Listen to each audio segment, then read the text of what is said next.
बोल रहे हैं कि मुकदमा दायर हो जाएगा तुम्हारे ऊपर, लाठी चार्ज करेंगे। अभी मैं पढ़ रहा हूँ इसलिए। नमस्कार साथियों, अब हर रोज सुबह की अखबार में पढ़ने को तैयार हो जाइए कि आज फलाने के यहाँ एक्सीडेंट से मौत हुई, तो कल फलाने के यहाँ एक्सीडेंट से मौत हुई।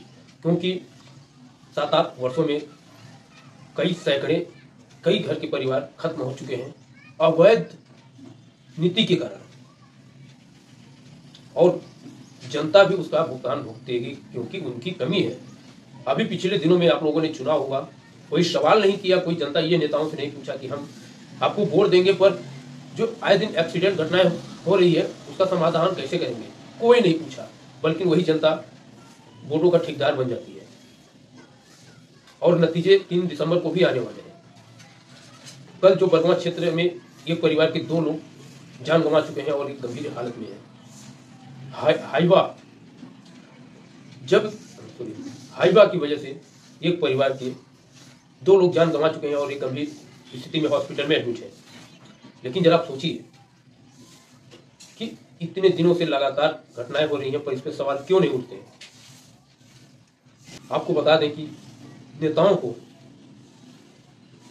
ये बहुत बड़ी चैलेंज है सिंगरौली के लिए, क्योंकि सिंगरौली में जनता राजनीति नहीं करेगी, राजनीति नेता ही करेंगे, उसका समाधान नेता ही करेंगे। जनता वोट देती है, जनता चुनती है, जनता इसीलिए चुनती है कि आप समस्याओं का समाधान करेंगे। लेकिन जैसे ही चुनाव बीता, वर्तमान स्थिति को देख लीजिए, कौन नेता उस परिवार के सामने इंसान परिवार के साथ खड़ा होकर न्याय दिला रहा है। कल एक वीडियो देखिए किस तरह से युवक चिल्ला चिल्ला के बोल रहा है कि मेरे साथ कोई नहीं है, कोई नहीं आया, कोई नेता नहीं दिख रहा। ऐसे स्थिति में सिंगरौली कहाँ चली जा रही है। और यहाँ की प्रशासन को देख लीजिए, जनता की टैक्स का पैसा तनख्वाह खाती है लेकिन पहरेदारी कंपनियों की करती है।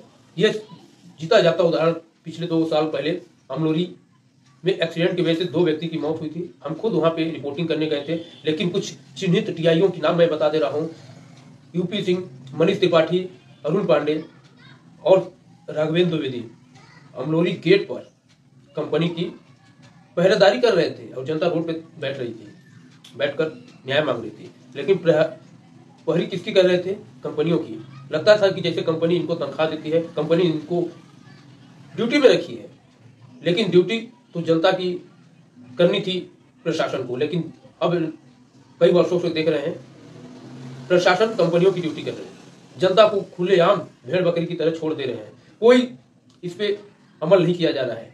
आखिर कल भी यही मामला सामने आया कि जैसे जो एक्सीडेंट में परिवार बैठे हुए थे रोड पर और पुलिस द्वारा धमकियां दी जा रही थी कि रोड खाली करो नहीं मुकदमा कायम कर देंगे। ये वीडियो भी सुन लीजिए, इसके बाद मैं आगे बताऊंगा कि मुकदमा दायर हो जाएगा तुम्हारे ऊपर, लाठी चार्ज करेंगे। अभी मैं पढ़ रहा हूँ इसलिए बोल रहे हैं तुम्हारे ऊपर मुकदमा दायर हो जाएगा। लाठी भी बोले हटो यहाँ से, तो ठीक नहीं होगा।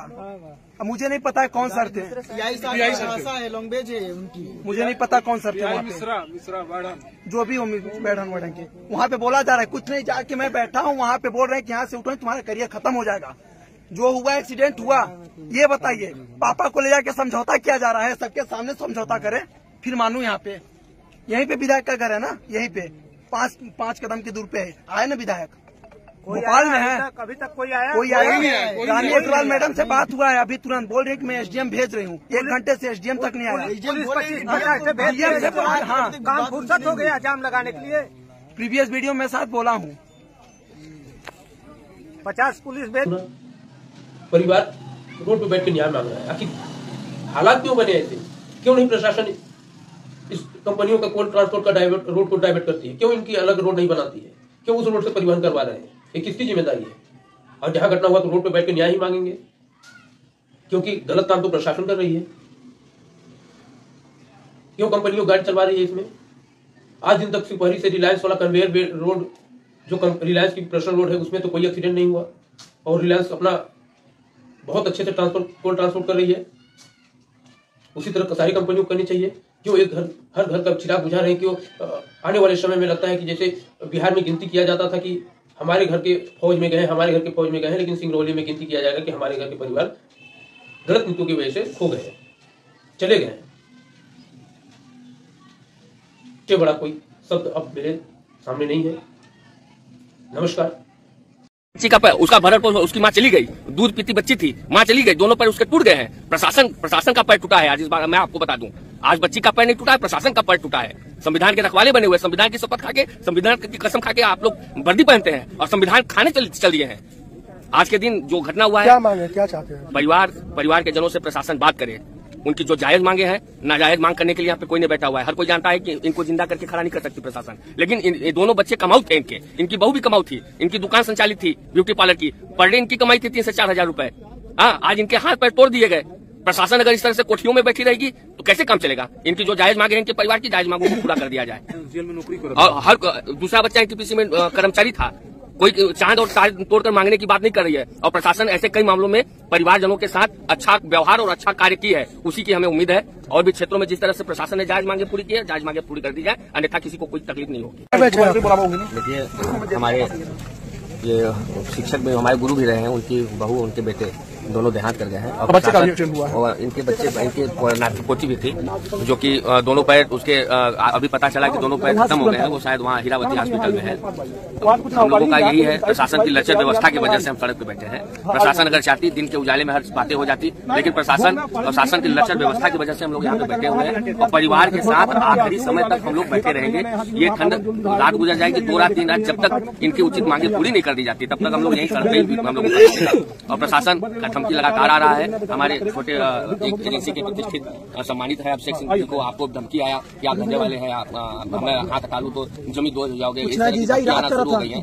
हम भी देखते हैं भाई इसका जमीन 2 होता है। प्रशासन की लचर व्यवस्था की वजह से लोग यहाँ पे बैठे हुए हैं। जब तक इनको न्याय नहीं मिल जाता, अभी तक तो पुलिस हम लोगों को धोखे में रखी थी, हमने गाड़ी पकड़ लिया है, लेकिन पता चला वहाँ कोई गाड़ी पकड़ी नहीं गई है। एनटीपीसी की गाड़ियां यहाँ पे सप्लाई कर रही है।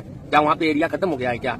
और जो भी शासन प्रशासन की व्यवस्था है वो अपनी उनके प्रशासन में हमारा सहयोग है, लेकिन जब हमारे परिवारजन जब खो जाते हैं, प्रशासन का हमारा कोई सहयोग नहीं रहेगा। प्रशासन इस तरह हम लोगों को सड़कों पे छोड़ देगी। कलेक्टर साहब अपने कोठी में आराम से हीटर जला के बैठे हुए हैं। एसडीएम साहब, कलेक्टर साहब, उनके अंदर मानवता मर गई है, उनकी इंसानियत खत्म हो गई है। वो लोग आराम से कोठियों में बैठे हुए हैं और यहाँ पे आज संविधान दिवस है। संविधान दिवस के दिन जनता सड़कों पे है, उनको शर्म नहीं आ रही है। संविधान के रक्षक बने हुए हैं, थाने में ले जाकर धमकी देते हैं, संविधान की रक्षा कर रहे हैं। संविधान दिवस के आज संविधान दिवस है, संविधान दिवस के दिन पे 2 लाशें और छोटी सी बच्ची मासूम सी पड़ी हुई है, उनको जरा सी भी फिक्र नहीं है।